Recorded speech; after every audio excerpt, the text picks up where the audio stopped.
तो दोस्तों इस वीडियो में क्वालिफाइंग पेपर देखने वाले हैं। तो चलिए शुरू करते हैं।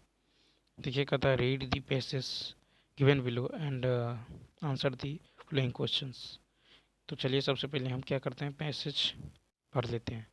कहता है we are living in the age of science every day new inventions are being made for the good of humanity. The scientific invention began after the Industrial Revolution of 1789. Within these 200 years, science has made a wonderful progress. The aeroplane is one of the most important inventions of science.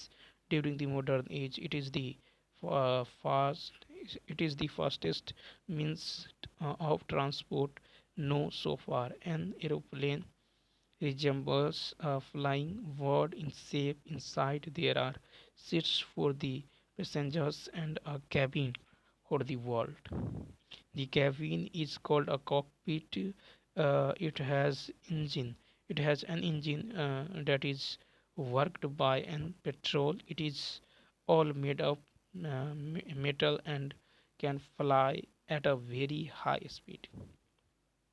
The scientific invention began after the Industrial Revolution of, इसका right answer होगा 1789।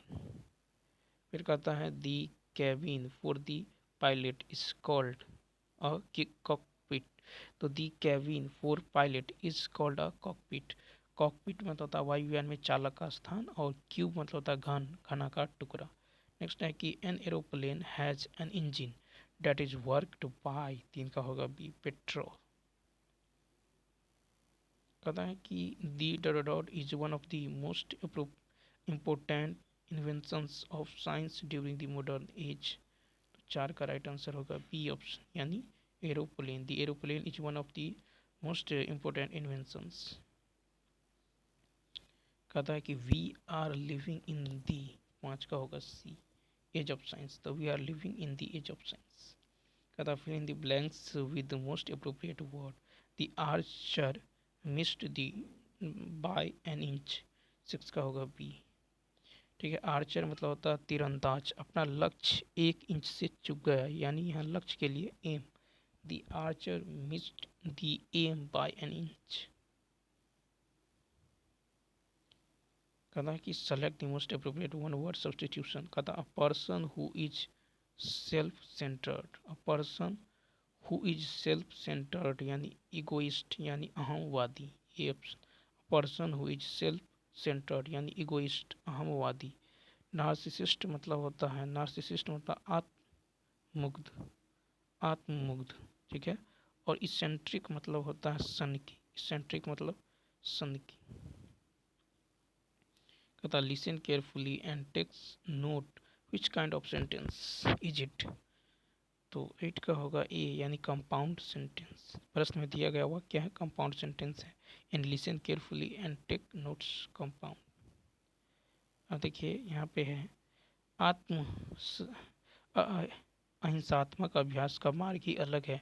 फौज में प्रतिदिन कायावाद, कसरत, क्रूरतापूर्ण शिकार इत्यादि कराए जाते हैं।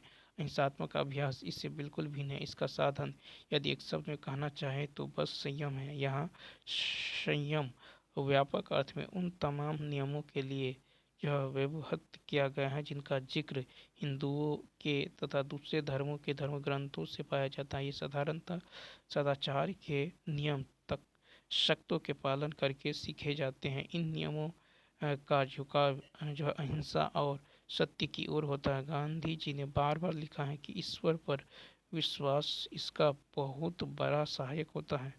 ठीक है, यदि अहिंसात्मक प्रवृत्ति को जागृत और पुष्टि करने में समय लगाया जाए, तो बचपन से ही अभ्यास कराया जाए और इस पर पूरा ध्यान दिया जाए, तो निर्भयता इत्यादि इसके मुख्य बाह्य रूप देखने में आते हैं, अवश्य ही प्राप्त किए जा सकते हैं। यह कहना कि यह मनुष्य के लिए संभव नहीं, बेबुनियाद बात है।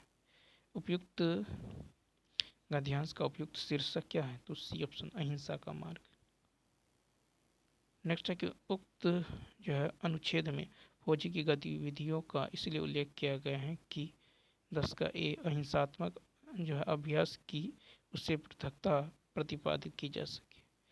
कहता निर्भयता आदि गुणों को सीखने के लिए आवश्यक है। 11 का बी यानी बचपन से ही अहिंसात्मक प्रवृत्ति का अभ्यास। अहिंसात्मक अभ्यास हमेशा करना चाहिए।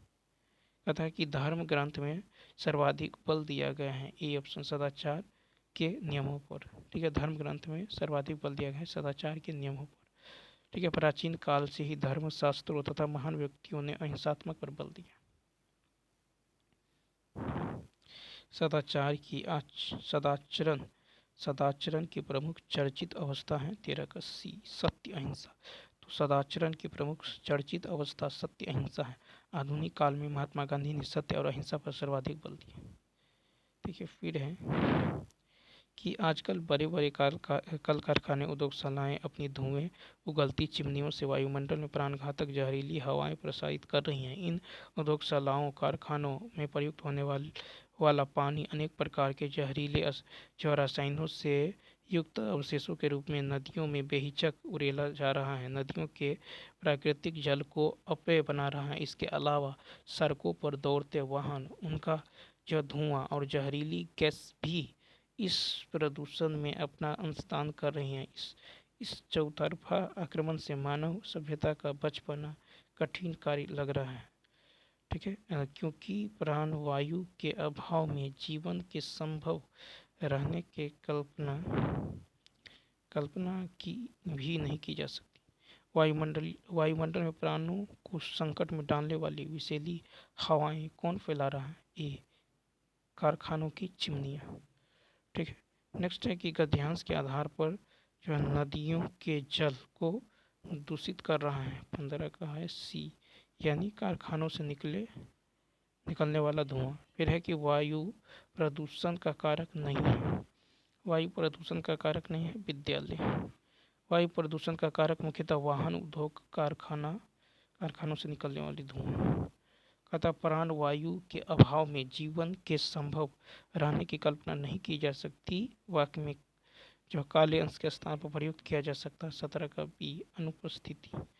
ठीक है, तो अभाव के स्थान पर अनुपस्थिति को प्रयुक्त किया जा सकता है। कहता गद्यांश के आधार पर चौतरफा आक्रमण से मानव सभ्यता का बचना असंभव है। वाक्य से तात्पर्य है कि वायुमंडल के प्रदूषित होने से मानव का अस्तित्व संकट में है।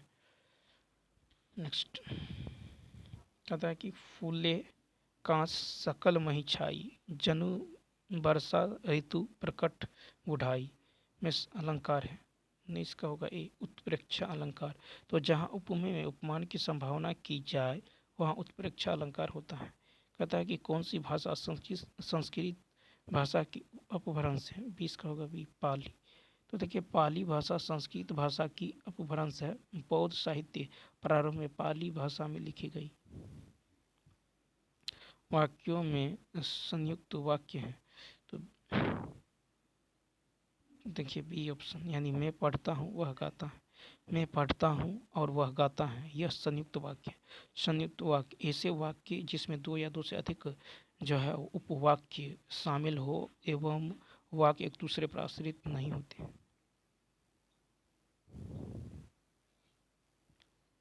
कहता पूर्वी हिंदी की बोलियाँ। 22 का पूर्वी हिंदी की बोलियाँ हैं डी।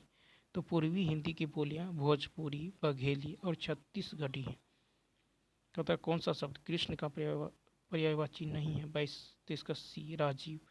तो यहाँ पे देखिए कृष्ण का पर्यायवाची राजीव नहीं है, राजीव कमल का पर्यायवाची है। कृष्ण का पर्यायवाची केशव, मोहन, माधव आदि। अनेकार्थी शब्दों में कौन सा युग्म सही नहीं है? 24 का बी, अयन, दिशा, आयतन। ठीक है, तो अयन, दिशा, आयतन। अयन का अनेकार्थी होगा दिशा, गति।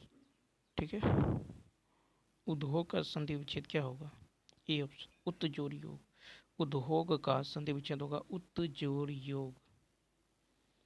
तथा निम्न शब्दों के लिए नीचे दिए गए विकल्पों में से समास वज्रपानी। तो 26 का होगा बी, बहुब्रीहि। वज्रपानी बहुब्रीहि समास है। वज्रपानी जिसके पानी यानी हाथ में वज्र हो अर्थात इंद्र। जिस समास में कोई भी पद प्रधान न होकर अन्य पद प्रधान होता है बहुब्रीहि समास। मीरा जोर से हंसी, इस वाक्य का क्रिया समुचित उदाहरण है ए, अकर्मक। मीरा जोर से हंसी।